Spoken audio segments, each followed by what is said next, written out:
I never planned to sit beside a queen that afternoon. I was only trying to escape the rain and the noise and my own bad luck. The city square was packed with people, banners hanging from balconies, guards lining the marble steps like statues carved from iron. I had no idea there was a royal address scheduled that day. All I knew was that my bus had broken down, my phone battery was dying, and the sky had opened like it had a personal grudge against me.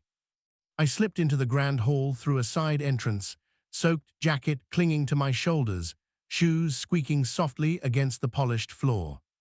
Inside, everything smelled of polished wood and old history, the kind of place where whispers felt louder than shouts. Rows of seats curved toward a raised platform draped in deep blue fabric, and for a moment I wondered if I had wandered into a museum or a dream.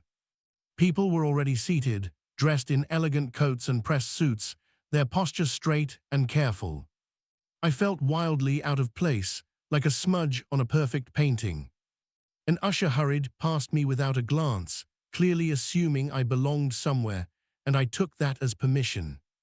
I moved down a row, counting seats in my head, looking for something near the aisle so I could slip out quickly if needed. There was one empty chair near the center, far too close to the front for my comfort. But my shoes were still dripping, my legs aching, and the murmured conversations around me made it feel impossible to turn back. So I sat. The chair was softer than I expected, upholstered in velvet that had probably never known rain or cheap coffee spills. I adjusted myself, trying to make as little noise as possible, when the sudden silence around me hit like a wave. That was when I noticed the woman beside me. She sat with effortless grace, hands folded loosely in her lap, posture relaxed but commanding. Her hair was silver, not with age but with elegance, like moonlight woven into silk. She wore a simple dress, understated yet unmistakably regal, the kind of clothing that did not need to announce its importance. I glanced away quickly, heart thudding, telling myself not to stare. Then I saw the guards out of the corner of my eye, positioned subtly but unmistakably, their focus angled toward her. A cold realization crept up my spine, slow and undeniable. I had sat next to the Queen. My breath caught, my instincts screamed at me to stand, apologize, and flee before I caused an incident that would follow me for the rest of my life. I shifted forward, hands pressing against the armrests, preparing to rise. Then her hand covered mine. It was warm, steady, surprisingly gentle. Her grip was not tight, but it was certain, as if she already knew what I was about to do. She leaned slightly toward me, her voice low and calm, carrying the weight of authority without effort. "Don't get up, stay here." The words were simple, almost casual, yet they rooted me to the chair more firmly than any command ever could. I froze, every thought colliding at once, fear, confusion, disbelief. I nodded before I even realized I was agreeing. She smiled faintly, the corners of her eyes softening, and released my hand as if nothing extraordinary had happened. Around us, no one seemed to react, as if the world had collectively decided this moment was none of its business. My heart continued to race, pounding against my ribs like it wanted out. I sat rigid, unsure where to place my hands, afraid that even breathing too loudly might draw attention. The Queen turned her gaze forward, eyes focused on the stage. A hush fell over the hall as an announcer stepped out, voice echoing warmly across the space. I heard none of the words, my mind still stuck on the sensation of her hand on mine, the quiet certainty in her voice. "Why me? Why here? Why now?" I dared a sideways glance, careful not to be obvious. Up close, she looked both timeless and tired, like someone who had carried responsibility for far too long without complaint. There was intelligence in her eyes, and something else too, curiosity. As the speech began, applause rose and fell like waves. I clapped when others clapped, though my palms felt numb. Every so often, I sensed her attention shift toward me, not looking directly, but aware, as if she could feel my presence as clearly as I felt hers. At one point, she leaned closer again, her voice barely above a whisper. "You look like someone who did not expect to be here." I swallowed and managed a quiet reply. "That's one way to put it." Her lips curved into a small smile, amused. "Life has a habit of doing that." I wanted to ask 100 questions, to apologize, to explain myself. Instead, I nodded again, feeling like a child who had stumbled into a room meant for adults. The speech continued, touching on unity, history, and the future, words heavy with meaning that I struggled to absorb. My thoughts kept circling back to the moment she stopped me from standing. It felt deliberate, intentional, as if she had chosen me for reasons I could not yet understand. When the address finally ended, the hall erupted in applause, louder and longer than before. People rose to their feet in unison, a tide of movement sweeping through the room. I hesitated, glancing at her for guidance. She stood smoothly, then looked at me, her expression unreadable. "Now you may stand," she said softly. I did, legs slightly unsteady. The crowd began to file out, conversations buzzing with excitement and admiration. Guards shifted positions, creating a subtle barrier around her.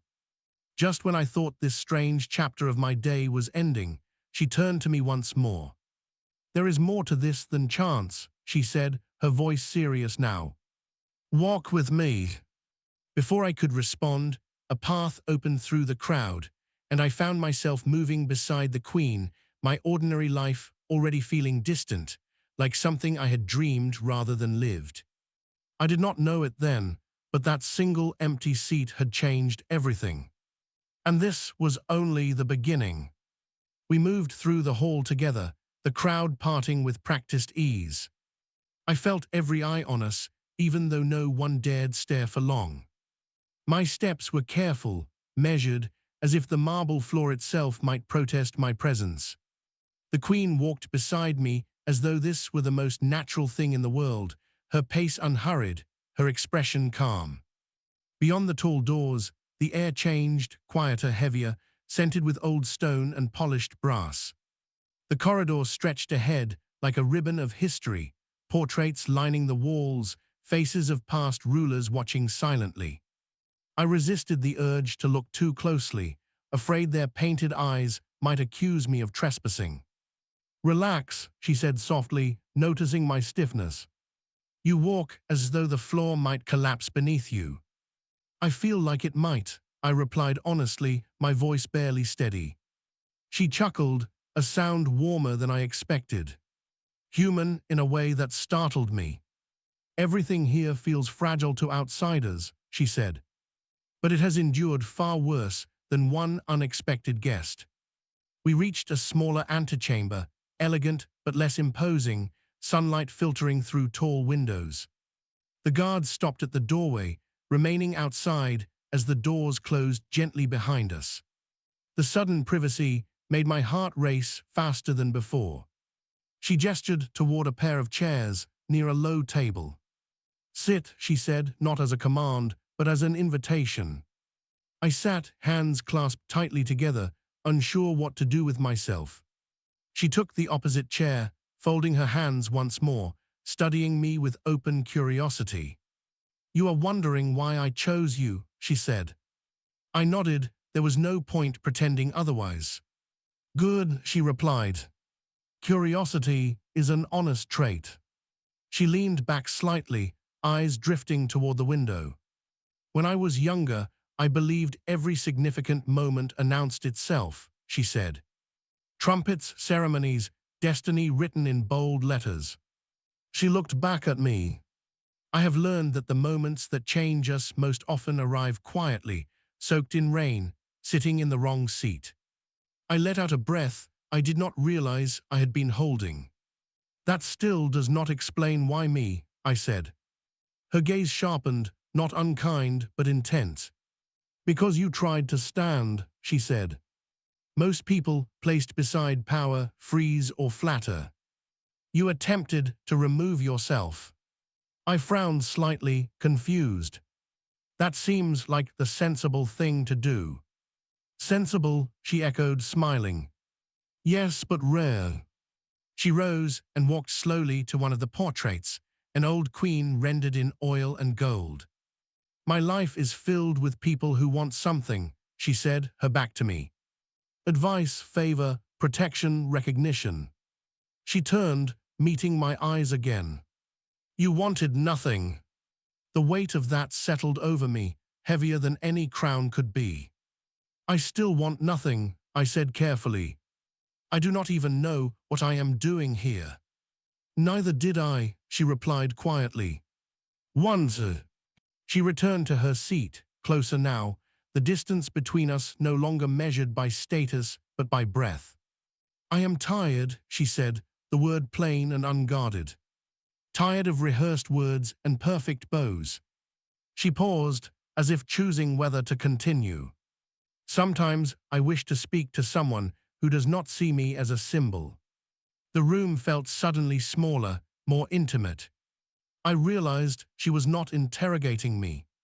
She was confiding in me. I am not qualified for that, I said honestly. I barely understand my own life. She smiled again, this time with something like relief. Exactly. A soft knock sounded at the door, and a voice murmured that the car was ready. She acknowledged it, then looked back at me. Come, she said. There is one more place I wish to go today. The car waiting outside was discreet, dark, unmarked. I hesitated only a moment before stepping inside after her. The city passed by the windows in quiet motion, streets clearing as we moved. Where are we going? I asked. Somewhere I have not been in years, she replied. Somewhere no one expects me. The drive ended near an old neighborhood, far from palaces and cameras. The buildings were worn but alive, children playing near doorways, laundry fluttering like flags of ordinary life. The guards remained behind as she stepped out, motioning for me to follow. She walked without ceremony, blending in more than I thought possible. People glanced at her, curious but uncertain, sensing something different without knowing why. We stopped in front of a small cafe, its sign faded, windows fogged with warmth. I used to come here before I was crowned, she said, when I could still disappear. Inside, the owner greeted her with polite confusion, unaware of who stood before him. We took a corner table, steam rising from 2 cups of tea. She wrapped her hands around the cup, staring into it. I have spent my life being seen, she said softly, but never known. I listened, truly listened. She spoke of choices made too young, of friendships lost to duty, of silence mistaken for strength. I said little, offering only nods and brief words when needed. Time moved strangely there, stretching and folding in on itself. For a while, she was not a queen, and I was not an accident. When we finally stood to leave, she looked lighter, as though setting something down. Outside, she paused, meeting my gaze once more. Today mattered, she said. You may not understand why yet. I think I understand a little, I replied. She smiled, a real smile, unburdened. Good. As we returned toward the waiting car, I felt the pull of inevitability tighten. This was not over. Not even close. The ride back was quieter than before. The city lights blurred past the windows, reflections stretching like memories already fading. I sat opposite her, unsure whether to speak or simply exist in the space she had allowed me into. She watched the streets with a distant expression, one hand resting lightly against the door. You are wondering what happens next, she said without looking at me. Yes, I admitted. And whether I am about to wake up. She smiled faintly. If you do, you will be disappointed. The car slowed as the palace gates came into view, tall and imposing, lit like something carved from legend. As we passed through, I felt a strange tightening in my chest, as if I were crossing a line that could not be uncrossed. Inside the private courtyard, the car came to a stop. Aides waited nearby, composed and alert, their eyes flicking toward me with restrained curiosity. She stepped out first, then paused, turning back toward me. "You may leave now," she said. Her tone was neutral, giving nothing away. For a moment, relief washed over me, quickly followed by something like disappointment. I stepped out, nodding awkwardly, unsure how to say goodbye to a queen who had just shared tea and silence with me. "Thank you," I said finally. "For today." She studied me carefully, as though weighing something invisible. "Wait," she said, just as I began to step back. An aide approached immediately, stopping a few steps away. "Yes, Your Majesty. See that he is given a guest room for the night," she said calmly, "and inform the council that I will be unavailable this evening." The aide hesitated for the briefest fraction of a second, then bowed. "Of course." I stared at her, caught between protest and disbelief. "I do not think that is necessary," I said. "I live not far from here." "That may be true," she replied. "But tonight, I would prefer you did not leave." There was no pressure in her voice, only certainty. I nodded again, feeling that same invisible pull settle around me. The room they led me to was modest by palace standards, I assumed. But to me it felt unreal, clean lines, soft light, windows overlooking gardens that whispered in the night breeze. I stood there alone for a long moment, listening to the quiet. My phone buzzed weakly, finally finding a signal. Missed calls, unread messages, a life continuing without me. I did not know how to explain where I was, or why I could not explain at all. A soft knock interrupted my thoughts. An attendant informed me that dinner would be served shortly, and that I was expected. Expected. The word echoed in my mind. The dining room was smaller than I anticipated, intimate rather than grand. The Queen was already seated when I arrived, reading something on a tablet. She looked up and gestured for me to sit. "No formalities tonight," she said. "I have had enough of them for one lifetime." Dinner passed with easy conversation, surprising both of us. She asked about my work, my childhood, the places I wished to see but had not. I asked about none of the things people usually asked her. Not about power or politics or legacy. Instead, I asked if she ever missed anonymity.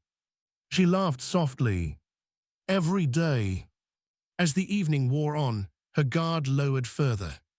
She spoke of loneliness that no crowd could cure, of making decisions that affected millions while having no one to ask if she was afraid. "You do not look at me the way they do," she said at one point. "The others. How do they look at you?" I asked. "As though I am an idea," she replied. "Not a person." I considered that, then said, "You feel very real to me." She held my gaze longer than necessary. "Good," she said quietly. Later, as the palace settled into stillness, she walked with me through a quiet gallery. Moonlight spilled through high windows, illuminating sculptures frozen mid-motion. "This is where I come when I cannot sleep," she said. "When the crown feels too heavy." We stopped before a statue of a woman reaching forward, hand extended. "She was said to listen before she ruled," the Queen said. "I always admired that." She turned to me then, expression serious. "Tomorrow things will change," she said. "People will ask questions about you." My stomach tightened. Questions like why a stranger is staying in the palace. "Yes," she replied. "And what I intend to do about it." "And what do you intend to do?" I asked. She stepped closer, lowering her voice. "I intend to keep you near." The words hung between us, heavy with implication. "Why?" I asked again, though part of me already knew the answer. Because, she said slowly, you remind me of who I was before the world decided who I must be. I did not know how to respond to that. I only knew that walking away now would feel like betrayal. Of her trust, and of something in myself that had just begun to wake up. When we parted for the night, she paused at the doorway. Sleep well, she said. Tomorrow will not be gentle. Lying in the unfamiliar bed, staring at a ceiling I had never imagined seeing, I realized the truth with startling clarity. I had not accidentally sat next to the Queen. I had stepped into a story that was still unfolding. And whatever came next, there would be no returning to the life I had left outside those gates.